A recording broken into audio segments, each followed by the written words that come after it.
A 1998 powder blue Ford Taurus isn't anyone's choice for a vehicle, but it was what I ended up choosing at the lot.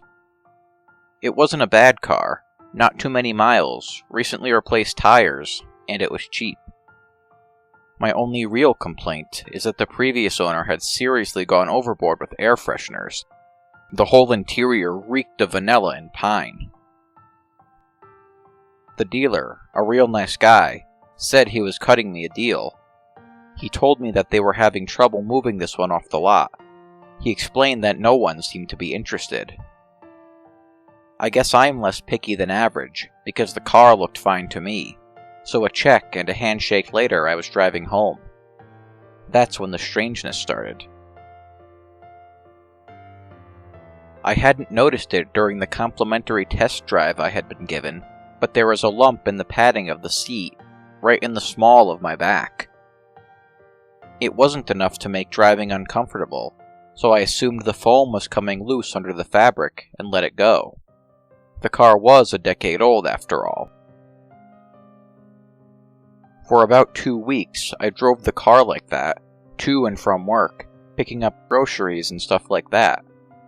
The lump was pushed to the back of my mind, and I had pretty much gotten used to it. Then, it moved. At first, I thought I was imagining things. Foam padding doesn't squirm around, obviously, and it had just been the slightest feeling on my back that set me off.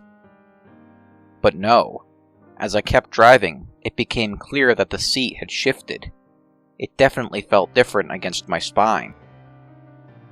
At this point, I thought maybe this is what was wrong initially with the seat, that maybe the loose foam had shifted when I first got the car. Once I got home, I decided I would examine it in more detail. By the time I got into my driveway, the lump was downright irritating, so I hopped out of my seat and began to probe the fabric with my fingers. Whatever was in there, I quickly noticed, it wasn't foam padding.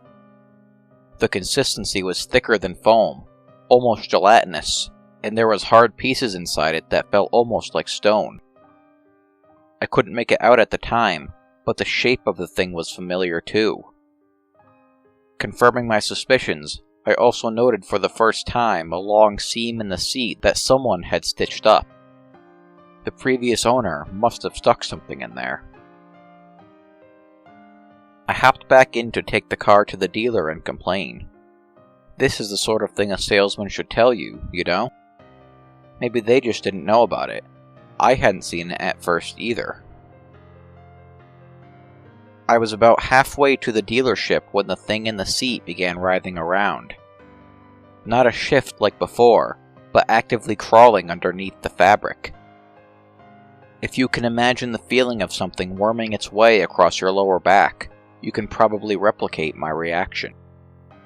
The number on the speedometer doubled.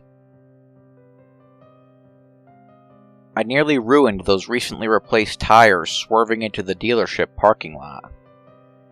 It didn't take long to find the man who sold the car, and even less time to grab him by the shirt sleeve and stammer out what had happened. He was surprised by my story, but strangely receptive, more than I would be if some punk teenager started rambling about squirming car seats, and came back with me to the car, pulling out a pocket utility knife as we walked. As we cut the fabric of the seat open, the stench that spewed out almost literally knocked us back out of the car. But what we smelled didn't make either of our stomachs turn nearly as bad as what we saw. Inside the seat, under the fabric, we found a half-rotten human hand.